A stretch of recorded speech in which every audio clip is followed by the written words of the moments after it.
오늘 우리에게 주시는 하나님 말씀은 사도행전 27장 9절부터 20절까지 말씀입니다. 사도행전 27장 9절부터 20절까지 말씀을 저와 여러분들이 한 절씩 교독하겠습니다.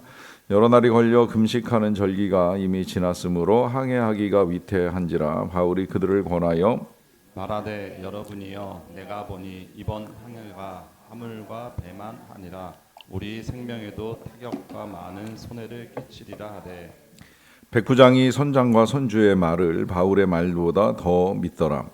그 항구가 겨울을 지내기에 불편하므로 거기서 떠나 아무쪼록 베닉스에 가서 겨울을 지내자 하는 자가 더 많으니 베닉스는 그런데 항구라 한쪽은 서남을 한쪽은 서북을 향하였더라.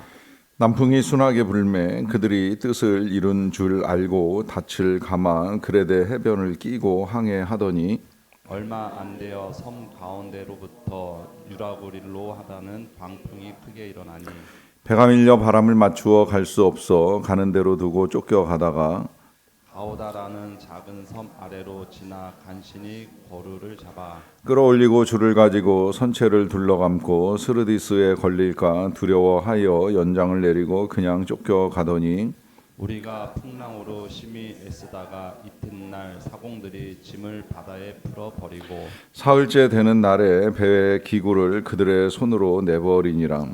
여러 날 동안 해도 별도 보이지 아니하고 큰 풍랑이 그대로 있음에 구원의 여망마저 없어졌더라. 아멘. 우리가 수요일마다 지금 이제 하나님의 음성 듣기 훈련을 하고 있습니다. 이제 이번 주 수요일이면 마무리가 되는데 이 훈련을 하는 이유를 첫 시간에 말씀을 드렸습니다.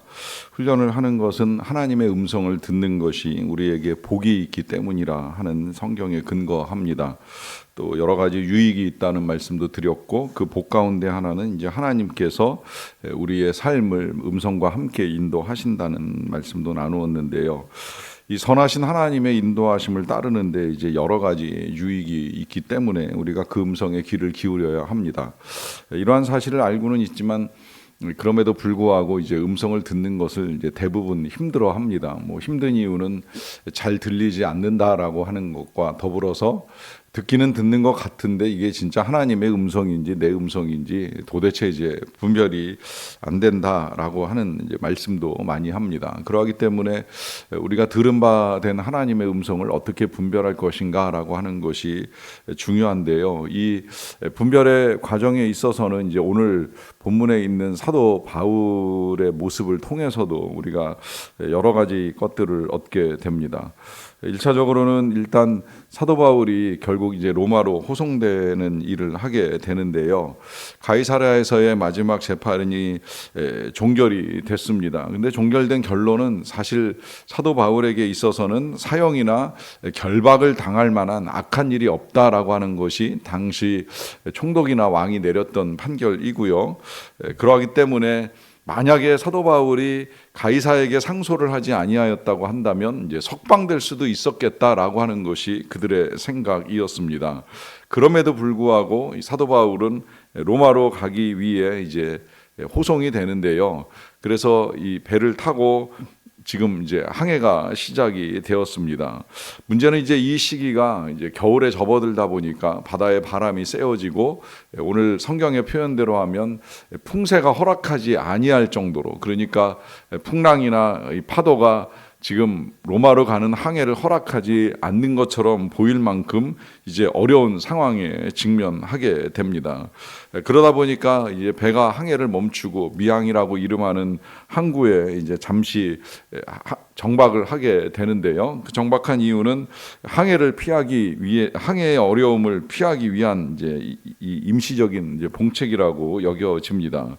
그러는 가운데에 사도 바울이 이런 말씀을 하세요. 10절에 보시면 말하되 여러분이요 내가 보니 이번 항해가 화물과 배만 아니라 우리 생명에도 타격과 많은 손해를 끼치리라 라고 하는 말씀을 하십니다.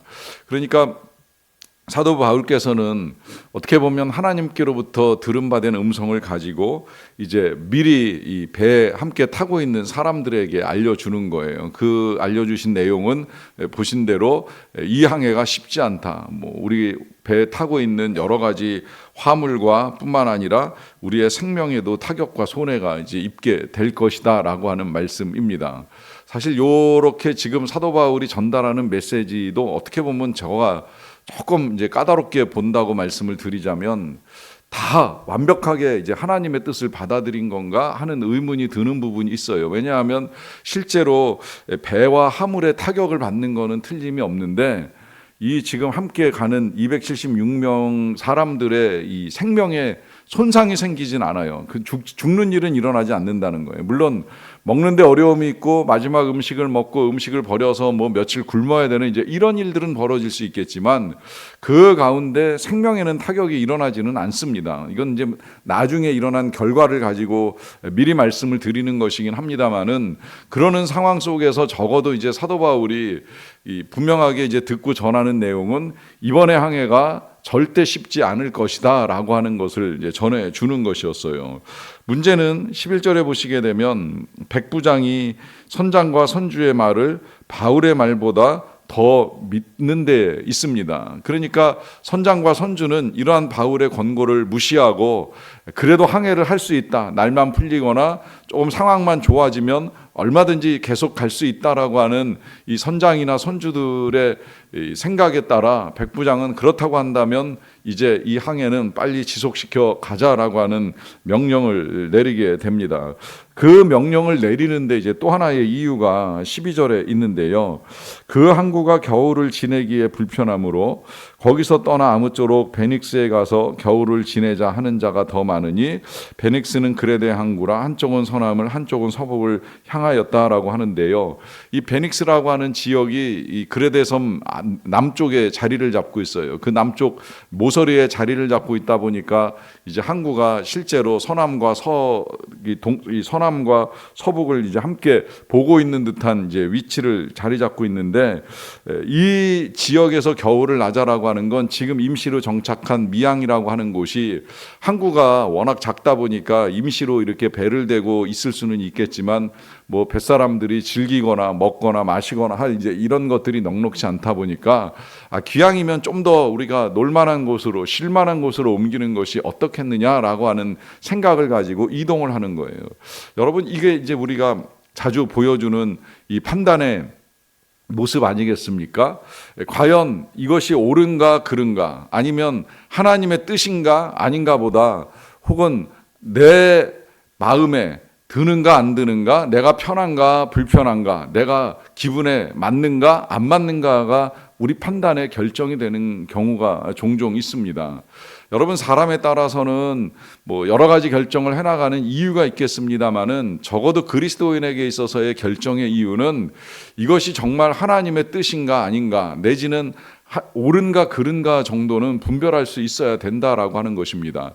가장 안타까운 건 최근에 이제 많은 사람들이 어떠한 결정을 내릴 때 기도나 고민 없이 이 자기 기분이나 마음이나 생각에 따라 모든 것을 결정해 버리는 거예요. 더구나 이렇게 지금 눈에 들어오는 안목의 정욕을 따라 이 판단을 해나간다라고 하는 것이 당장에는 좋아 보이지만 이제 이후에 일어나는 결과를 보면 심각한 문제에 부딪히게 되지요. 13절에 보시게 되면 그런 판단을 하는 데 있어서 또 하나의 이제 오해를 불러일으키는 것이 남풍이 순하게 부니까 그들이 뜻을 이룬 줄 알고 닻을 감아서 그레데 해변을 끼고 이제 항해가 시작이 됩니다.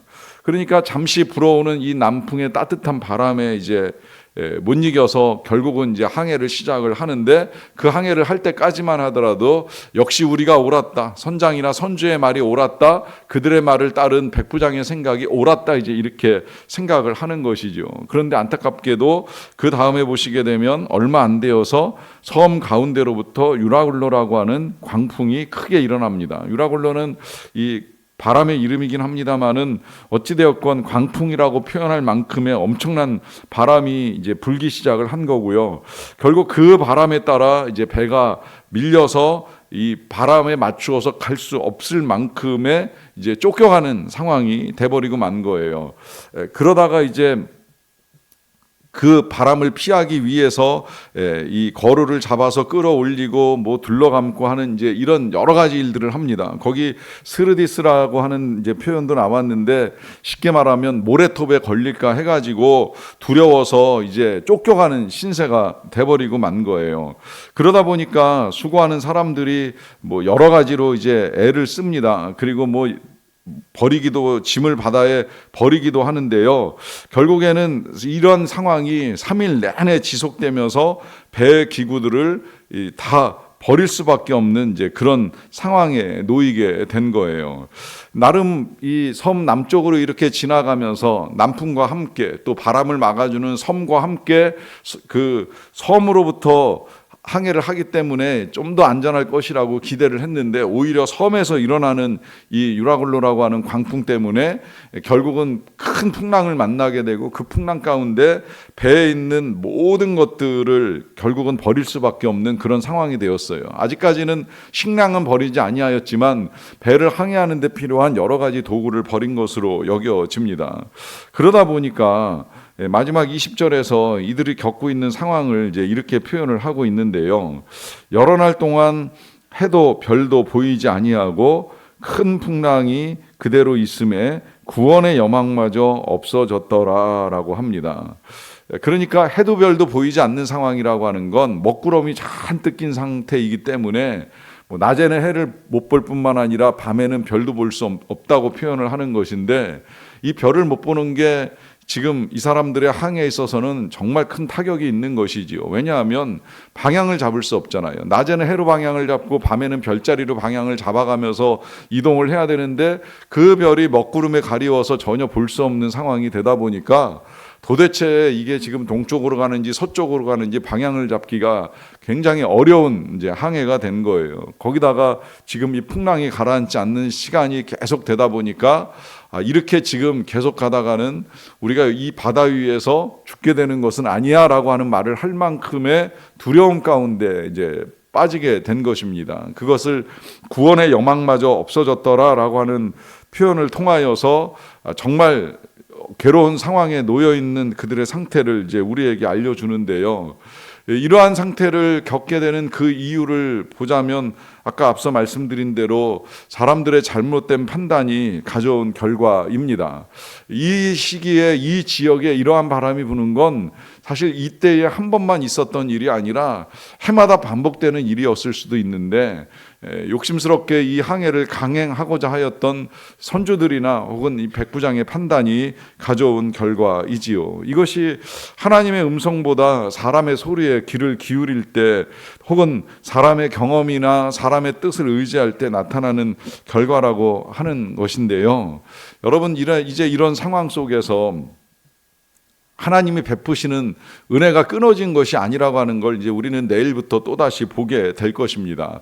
저는 오히려 이제 이런 상황이 어떤 면에서는 더 긍정적이다라고 생각을 합니다. 왜냐하면 이런 상황까지 놓이기 전에는 앞서 우리가 본 대로 사람들은 하나님의 뜻에 귀를 기울이지 않습니다. 하나님의 음성을 듣고자 하지도 않고요.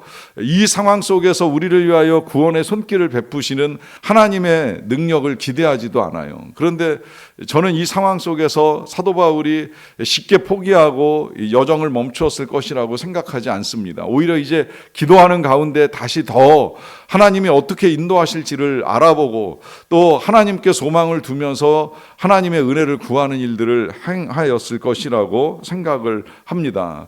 그러하기에 혹시라도 지금 이 풍랑 같은 삶의 자리에 놓여 계시다라고 한다면 그럴수록 하나님의 음성에 귀를 기울이시고 또 소망 가운데 하나님께 손을 내미십시오. 하나님은 반드시 붙들어 주실 것이고 선하게 인도하여 주실 것입니다. 그 하나님의 선하신 인도하심이 저와 여러분들의 삶에 나타나게 되기를 주님의 이름으로 간절히 축원합니다. 기도하겠습니다. 사랑과 은혜가 풍성하신 아버지 하나님 감사합니다. 오늘도 우리들을 사랑하셔서 선한 손길로 우리들을 깨워주시고 일으켜주시고 또 이곳에 이르게 하시며 하나님의 말씀에 인도하심을 받고 이 하루를 살게 하여 주신 은혜도 진심으로 감사를 드리옵나이다. 하나님 이렇게 하루를 시작하며 하나님의 음성에 귀를 기울이는 모든 주의 백성들, 하나님의 말씀을 듣고 하루를 열고자 하는 모든 주의 자녀들에게 오늘도 선하신 은혜 은혜를 나타내시고 또 선하신 인도하심으로 함께하여 주시옵소서. 아버지 하나님, 우리가 살아가는 삶의 자리에 유라굴로 같은 광풍이 임할 때도 있고 때로는 여망이 보이지 아니하여서 낙심할 때도 있음을 고백합니다. 하지만 하나님이 포기하지 아니하시는 한 우리의 인생이 쉽게 무너지지 않는다는 사실을 믿고 우리도 포기하지 않고 나아갑니다. 하나님의 뜻을 헤아리며 나아갑니다. 하나님의 음성을 들으며 나아가기 원합니다. 선하게 잘 분별하며 나아갈 수 있게 되기를 원합니다. 지혜로운 선택을 해나가기를 원합니다. 우리의 마음이나 생각이나 기분을 따라 판단하지 않도록 도와주시고 무엇이 선을 이루는지, 하나님께서 우리에게 주시고자 하는 것이 무엇인지를 헤아리면서 선한 역사를 이루어가는 우리의 삶이 되기를 간절히 원합니다. 하나님, 그렇게 주님의 뜻을 따라가고자 하는 모든 주의 백성들 가운데 선한 역사 이루어 주시옵소서. 아버지 하나님, 특별히 어제는 우리가 한 자리에 모여서 하나님께 감사하는 예배를 드릴 수 있게 하여 주셔서 감사드리옵나이다. 자라나는 다음 세대, 성장한 모든 세대들이 정말 믿음의 세대들이 되기를 간절히 원합니다. 소망하며 기도하는 모든 주의 백성들의 간구와 기도를 들으시고 다음 세대 우리의 자녀들이 믿음 안에서 형통한 삶을 이루어 갈 수 있는 자들이 다 되게 하여 주시옵소서. 이 귀한 믿음의 유산을 잘 지켜나가는 가운데에 각 가정 안에, 그리고 우리 교회와 이 나라와 열방 가운데에 하나님이 주시고자 하는 은혜를 충분히 받아 누리며 또한 은혜의 통로로 쓰임받는 믿음의 세대들이 될 수 있도록 은혜를 베풀어 주시기를 간절히 원합니다. 또한 우리 교회에서는 이제 항존직 선출을 위한 여러 가지 행가 준비되고 있사온데 이 모든 과정들 속에서도 하나님의 뜻이 이루어지기를 원합니다. 사람의 생각이나 마음에 따라 결정들이 이루어지지 않도록 도와주시고 교회를 섬길 만한 일꾼들이 잘 세워짐으로 인하여서 참으로 우리 교회가 계속해서 평안하여 든든히 서가는 일들을 주님 안에서 아름답게 이루어 갈 수 있도록 도와주시옵소서. 하나님, 선교사님들이 선교를 위하여 얼마나 애를 쓰는지 모릅니다. 다가오는 성탄절을 위하여 준비하시는 일도 있고 또 치료하고 회복하고 다시 선교지로 향하고자 하는 마음을 가지고 기도하시는 분도 계시온데 이 모든 일들에 하나님의 기름 부으심을 통하여 선하신 인도하심 가운데 아름다운 사역의 일들을 풍성하게 이루어 갈 수 있도록 도와주시옵소서. 모든 일들을 통해 하나님의 영광 나타나게 되기를 간절히 원하옵고 감사드리며 예수님의 이름으로 기도하옵나이다. 아멘.